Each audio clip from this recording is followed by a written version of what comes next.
네, 2023년 10월 6일 이정훈입니다. 드디어 이재명이 나섰습니다. 대법원장 인준 부결됐습니다. 숨진 해병 사건을 수사하기 위해 특검을 만들자. 네, 이거를 이재명 씨가 직접 나서서 추진하고 있습니다. 이재명이 나섰습니다. 정치가 뜨거워질 것 같습니다. 어떻게 봐야 될까요? 저희 결론은 간단합니다. 그러나 그래도 이재명은 제명이는 잡범이다. 네. 라틴어로 에프로시 무오베라 그러죠. 영어로는 and yet it moves. 그래도 그것은 움직인다. 그래도 지구는 돈다.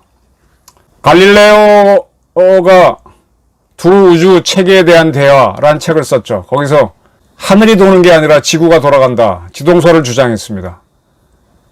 당시 카톨릭 주장과 완전 배치가 됩니다. 종교재판을 받았죠. 굉장히 책임 추궁당하니까 지구가 도는 게 아니라 하늘이 도는 걸 맞다 라고 한 다음에 재판장을 나오면서 영어로 and it moves, 그래도 지구는 돈다 라고 그랬답니다. 근데 이 말은 갈릴레이가 했다는 증거는 없어요. 나중에 역사학자 스틸만 드레이크가 조사해 봤더니 18세기 이탈리아 작가 주세페 바레티란 사람이 그냥 만든 말이라고 합니다. 갈릴레오가 재판을 나오면서 하늘을 올려다보고 땅을 내려다보고 이 얘기를 했다라고 그가 처음 그냥 상상해서 말한 다음에 다른 작가들이 이걸 인용해서 하는 바람에 그래도 지구는 돈다, 이 말이 회자가 됐답니다. 어쨌거나 말았거나 그래도 이재명은 잡범이다. 저는 결론은 그렇습니다. 이재명이 거세게 나옵니다. 예상했던 대로죠. 단식했던 사람답지 않게. 자, 이런 잡범의 위협에 가만히 있을 것인가, 정의감으로 일어날 것인가, 이제 결정들을 하셔야 됩니다. 이 민주주의 국가가 굉장히 좋습니다. 군주가 주권을 독점합니다. 그러면 당연히 또 세습까지 하죠. 독재를 하게 되고 전제를 하게 됩니다. 이게 문제라 그래서 민주주의, 국민이 주권을 가진 민주주의를 했습니다. 그래서 국민들 대표로 의회를 만들고 의회에서 법을 만들어 그 법을 행정부가 집행하도록 했어요. 민주주의는 굉장히 좋은 것 같지만은 민주주의는 지금 쭉 보게 되면은 정당 정치를 하게 되고, 정당이 많은 나라에서 두 개의 정당, 또 어떤 경우는 한 개의 정당으로 공산주의 국가는 그렇게 되죠. 근데 두 개 이상에 있는 정당이 있는 나라에서도 하나의 월등히 우수한 정당이 나와서 그 정당이 국회에서 과반을 차지해버리면, 특히 공산국가에서는 공산당이 의회의 99%, 90%를 차지하죠. 그러면 정당 독재, 의회 독재가 나오게 됩니다. 이게 민주주의의 결정적인 약점이에요. 이거를 유럽에서 근대화가 될 때 의회에서 다수를 차지한 정당이 독재를 할 수 있다는 걸 알았습니다. 근데 그걸 견제할 방법을 딱히 못 찾았어요. 그걸 찾아낸 유일한 나라가 당시로서는 미국이었습니다. 뭐냐? 국민들이 국회의원만 뽑는 게 아니라 국가의 통수권자이자 국가 원수를 대신할 사람으로 대통령을 뽑았습니다. 오랫동안 군주정을 했던 나라에서는 국회의원만 뽑고, 그 다음에 국가의 원수는 과거부터 해오던 군주가 그대로 하거나 아니면은 간선으로 뽑은 대통령이 국가 원수만 수행하게 되고, 그렇게 했는데 미국에서는 통수권 가진 국가 원수를 따로 국민이 뽑게 해서 의회가 특정 정당에 장악돼서 독재할 경우 대통령이 맞서도록, 디바이드 앤 룰이랄까요? 이렇게 견제를 하도록 만들었습니다.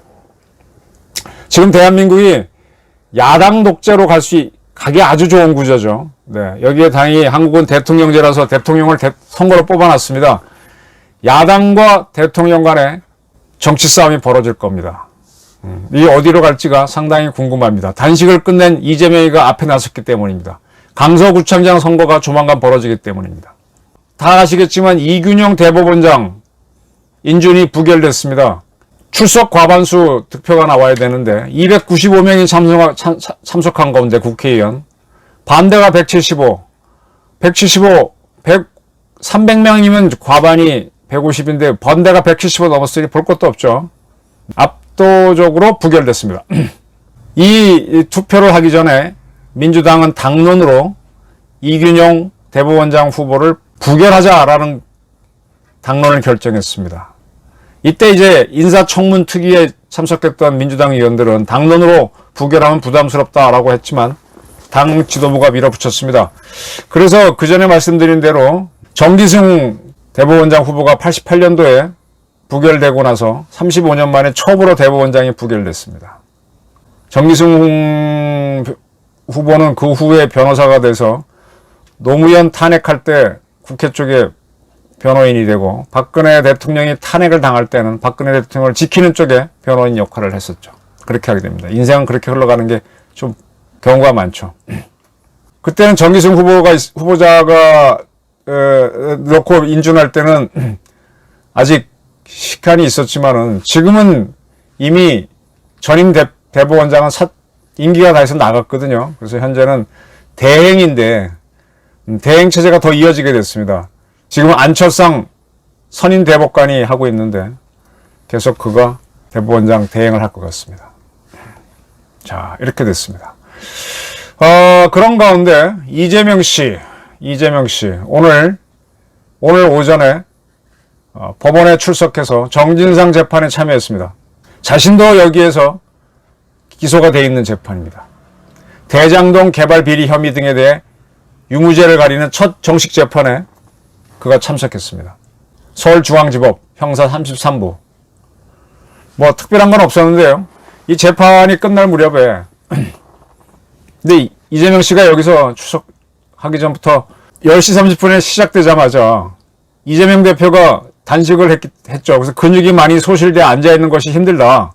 지난 9월 26일 영장실질심사 때 8 내지 9시간 법정에 앉아 있어서 큰 후유증이 있었다. 오늘도 장기간 견디지 못하니 좀 연기해달라. 이런 식으로 해서 받아들였습니다. 그래서 짧게 끝났는데 재판을 좀 연기하다. 뭐 그런 식으로 가는 동안에 끝에 이재명 씨가 자기도 이제 피고죠. 근데 옆에 정진상 씨도 있습니다.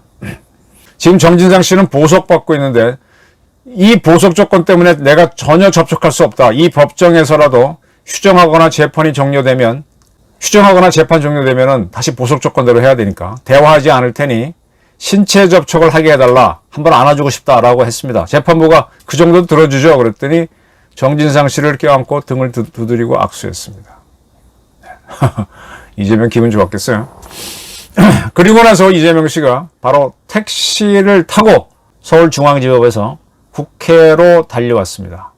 그 달려가는 와중에 민주당은 출입기자들한테 이재명 대표가 지금 해병대 최상병이 사망한 거에 대해서 그 진상규명하자는 특검법을 패스트트랙으로 하자라는 걸 국회가 표결을 하기로 했습니다. 이걸 참석하기 위해서 국회의원 역할을 다하기 위해서 국회로 간다라는 메시지를 기자들한테 보냈고 그리고 이재명 씨는 국회에서 투표를 한 다음에 다시 녹색병원으로 갔습니다. 지금 이재명 씨는 단식을 건강단식, 라마단 단식, 이상한 단식, 수액 단식을 해왔는데 별 문제가 없어서 이번 주 중에 퇴원해서 복귀한다, 당무할 수 있다라고 봤는데 아직 의료진은 더 있어야 된다고 퇴원을 미루고 있는데 어쨌든 재판은 안 갈 수가 없으니까 갔고 거기서 건강한 이유로 일단 이 재판을 좀 뒤로 미루는 쪽으로 해놓고 나서는 국회에 쫓아와서 표결을 했습니다. 야, 무슨 얘기냐? 지금 이재명 씨가 체포가 정치적 재판인 국회에서는 체포동의안이 가결되면서 체포하라 그랬습니다. 근데 유창훈이라고 하는 판사가 정치적으로 판단을 해줬는데 본인이 정치적 판단을 했죠. 야당 대표인이 도망갈 수가 없다라는 것 등등을 해가지고 풀어주라 그래서 구속만 면했습니다.